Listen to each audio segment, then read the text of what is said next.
Hi folks, it's Pete here from Ashton's Cars. Today I'm showing you our 62 plate Mercedes E300. It's a blueTec hybrid. So, a little bit of background. Back in late 2012, Mercedes, BMW, all those companies were noticing a bit of a change in the market. For years they've been selling these executive saloons with big 6-cylinder diesels, and they always did a 4-cylinder cheaper alternative for the junior executive. But the 4-cylinder models sales were vastly outnumbering those of the big 6-cylinders because, as we all know, fuel was getting more and more expensive. So this is Mercedes' answer to that problem, something to give the executive the performance of the 6-cylinder car, but with the economy of a much smaller engine. So this car is an E300. So for most people that would mean it's a 3-litre Mercedes, but it's not. It's a 2.1 litre diesel, which has also got a hybrid motor, electric motor, which actually gives it an additional bit of power and also allows it to travel silently at low speeds on electric only. I've taken this car in part exchange from its previous owner. I've been driving it for the last couple of days myself, and I've been very, very impressed with what it has to offer. My own daily driver is a BMW 530 diesel. So I was quite keen to see how this measured up to that car. And the answer is it does measure up. It's got as much power as my 5 Series, feels just as quick off the mark, just as responsive, and okay, the 6-cylinder engine I guess is smoother than a 4, that's a lot of the appeal, but the fact that this has also got that electric drive, and I was able to sort of park up late last night on my street in complete silence so I didn't annoy any neighbours, makes it even smoother and quieter than my 5 Series. So if you think about this, they do an E250, which is the most powerful 4-cylinder Mercedes, without a hybrid system. That's just over 200 horsepower. This one I think is roughly 230 horsepower. So it's more powerful again than the E250. Good looking thing as well, isn't it? I think especially in silver like this, they look a very grand car, an E-Class. For me, an E-Class is the sweet spot because I think an S-Class is just a little bit too ostentatious for me. And although I'm not a spring chicken anymore, I'm in my 40s, I do feel like it's a bit more of an old person car, the S-Class, whereas this E-Class, to me, feels a lot more youthful. And it's still got more than enough space for me and all my needs. So we'll take you through it. We'll show you a little bit about how this car works. First thing is, it is a good looking car. It's finished in the metallic silver. I think it's iridium silver metallic, I think they call this one. Pretty thing. It's not got the sports suspension on it, and it's got the 17-inch wheels, and that means it rides very, very well. I'm personally more of a fan of these cars without the sports suspension and without those big alloy wheels. They end up ruining what is a very, very nice ride indeed. And another comparison that I would draw with the E-Class compared to a BMW 5 Series is that this car is slightly softer on the suspension, and it does glide over the imperfections a lot better. It does, I think, even out the sort of bad road surfaces that we tend to get around here in South Wales a lot better than my BMW. I'm almost talking myself out of the Beamer at the minute, aren't I, by telling you about this car. So it's a really good car if you enjoy comfort. I suppose the BMW is slightly better in the handling department than the Mercedes, but you don't buy a car like this to throw it around. You buy a car like this for cruising in silence, and that's what this car is very, very good at doing. It's also been doing around about 55 miles per gallon while I've been using it, and that's up and down valley roads, so that's really fantastic and a massive amount more than I get out of the Beamer, 20 miles per gallon more in fact. They do claim that you can get 60 plus to the gallon out of this car, and it only costs, it's either £20 or £30 a year to tax. It's ridiculously cheap because the electric motor keeps the diesel emissions to an absolute minimum. Let's have a look inside. Now, one of the things that appeals me on this car is that, unlike a lot of other hybrids that I've driven, the interior is not affected at all by those batteries. They've managed to tuck them away so that your space inside and even your boot space is not affected. This car is just as big, just as comfortable as a regular E-Class. I like the black wood that's in this particular car. I think it's a lovely finish on there. Looks fantastic. The leather looks good. It's typical Mercedes in that it's good quality, well put together. Feels like it's going to last a lifetime, and probably will. Moving to the rear, and this is why I like an E-Class over a C. Look at the space I've got there. Plenty of room, loads of comfort, ideal for if you've got sort of slightly more grown-up kids, if you take adults in the car. Where a C-Class fails to deliver on the comfort in the back, the E-Class really does score high. So that's one of the reasons I love an E-Class Mercedes. Yes, an S-Class is slightly bigger, but it's a bit too much. And the good thing about an E-Class is that it does actually fit in parking spaces where the S-Class doesn't. Condition-wise on this car, it's pretty much unmarked, save for a couple of very minor marks on the alloy wheels. They're pretty much like that all round. They're not really at the point where I would say, yeah, they need refurbishing, so we're going to sell the car with them as they are. But they are, you know, they're attached to a 10-year-old car at the end of the day, or 9 and a bit years old. Coming to the rear of the car, again, very good condition, apart from a couple of very little marks there. No idea how that's happened, because this car has got sensors both front and rear, and they give you a visual and an acoustic aid when you're parking it, so there's no excuses for marking it. Let's have a look inside here. So it's huge, it's absolutely humongous. You can probably hear an echo in there because it's that big. It's got my rucksack in it at the minute. Look, if I throw that to the back of the boot, I can barely see it again, but it's gone. It's huge, absolutely huge. So that's a real massive high score for this car in terms of practicality. It's even bigger than the 5 Series. I think only an A6 is bigger in the back than one of these, but why would you want an A6 when you can have an E-Class or a 5 Series? I have no idea. That's just my own personal opinion anyway. I'm sure someone will go mad in the comments who's got an Audi A6 telling me I'm wrong. I like the fact this car's got those flared rear wheel arches as well. It does look like it's got a bit of intent about it, doesn't it? And with that sort of power, you'd be surprising quite a few of the local boy racers at the lights if you put your foot down in this. So let's have a look inside. So from the driver's cabin, it's a great view. Let's just jump in behind the wheel and show you it starting up. I like the layout in the Merc.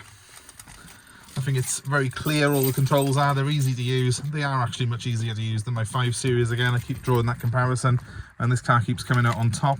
I do like my BMW, believe it or not. You wouldn't think it, would you? When I turn that on, the car is now on. There is no engine sound because it's in electric mode, and the electric engine's just kicked in now because I haven't bothered doing anything with it. But essentially, it is possible to drive the car in fully electric mode. What I will say is you probably need to be very gentle with the throttle, to the point that you would need to be as gentle as an explosive expert who's disarming a bomb.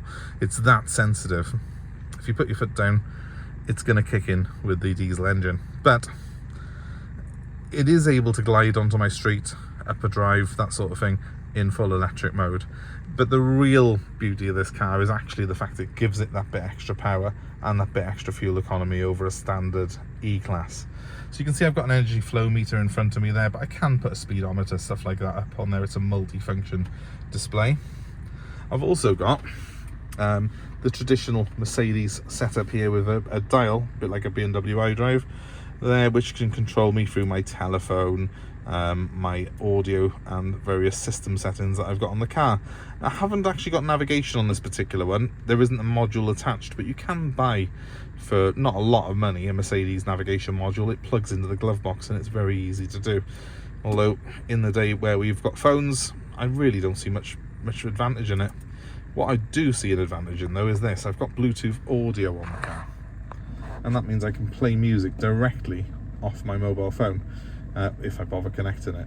If I press that, I think it will actually automatically connect to my phone. Actually, let's not do that because it's going to end up cutting you off. So let's just go back quickly on to the radio. Yes, I saved it before it started playing music. That was pretty ill thought out of me, that was. Right, okay, so Mercedes dashboards, for those that don't know them, have got heating displays down here, which are nice and easy to use. I like the fact that it's a physical switch, not a touchscreen for it. I've got air conditioning, you'd expect that, wouldn't you? And I've got heated seats on the car as well, which at this level you would expect that. The stereo system's an absolute gem. It's easy to use, it's got on-wheel controls, and then I've got a 7-speed, yes, 7 automatic gearbox. That's controlled through a column stalk, which is by here. To put it into gear, you probably saw me do it a minute ago, press it down. To park, I press the end button, and to put it into reverse, I go up. Really easy to use, really simple, and very effective to use. I've got plus and minus paddles on my wheel. I can change gear manually if I want to through those 7 ratios, and I've also got a sports mode on the gearbox, which is done by a button down here if I want it just to kick down and still be automatic.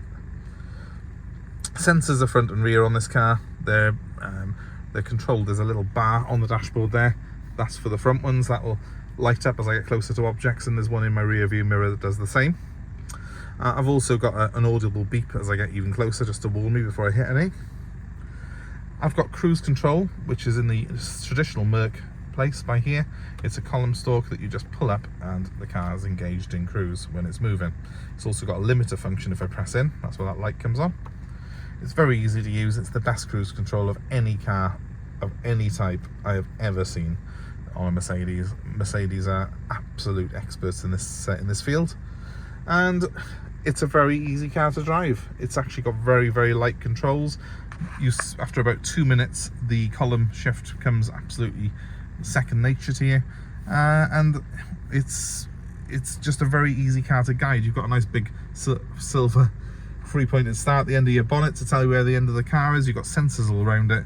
It's incredibly nice, incredibly easy to control. So if you're not used to having cars that are quite as big as this, I would say that the Mercedes is actually a lot easier to drive than maybe you would think. Just knock it back off a second.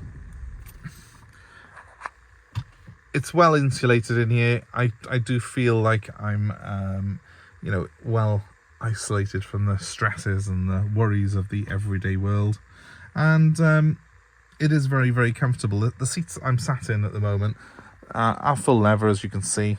They've got a manual base, so you can slide them back and forth manually, but they have got electric height, electric backrest, and you can also fold the rearmost headrest down at the flick of a switch just by pressing that. It gives you better visibility in the rear. So it's well set up for long motorway journeys in complete comfort, whilst doing a ridiculously good fuel consumption. So that's a massive, massive bonus for this car compared to anything else I can think of. So it's hard to believe, isn't it, that this car, it's over 9 years old now. One of the last of the 62 plates, but it's surprising to think all this technology is now 9 years old. It all works a treat though, and it still feels like you're driving something quite futuristic when that electric motor kicks in. So if you're looking to do your little bit to save the planet, don't go and buy yourself a fully electric car costing an absolute fortune brand new, because that'll cost you, not just you, a lot of money, it costs the planet a lot of money as well. It's the resources that are put into buying a brand new car are ridiculous into making a brand new car. Instead, you could drive something like this that's actually quite economical, and you're kind of recycling by buying a used car. And you've also got that entertainment value that it's got the power of a 6-cylinder. So it really does shift. And of course, because it doesn't plug in, because it just makes its own energy as it's driving around by recycling essentially energy from the brakes and from the drivetrain to give it electric power, you don't have to worry about plugging it in. It just runs on regular diesel, which of course you can get anywhere. So you don't have to worry about range. You don't end up with all that anxiety that I get when I drive an electric car. I'm not completely poo-pooing electric cars, and I know there's some great ones out there at the minute, but for the cost, for less than 10 grand, you can't get anything that would come close to this Mercedes. And at the moment, I don't feel the infrastructure's quite ready for people who do high mileages to be driving around in electric vehicles. I'm sure someone will be angry that I've said that. And I'm sure there's a Tesla driver somewhere, but your car costs probably 50 grand and this one's 10. In the real world, this is the answer at the moment to cost-effective executive motoring. So I hope this has been of interest to you. This car is available for sale. If you're interested in it, please give me a call, 07932 873 646. I'm happy to answer any questions, take any details, take your old car in part exchange and arrange delivery anywhere in the UK. That number one more time is 07932 873 646. I'll say it one more time, 07932 873 646, because there was a van passing. Please guys, give us a like, share, subscribe, and feel free to comment below whether you agree or disagree with my opinions on this car. It's always healthy to have a debate. I hope it's been of interest, and I thank you for watching. Have a great day. Goodbye.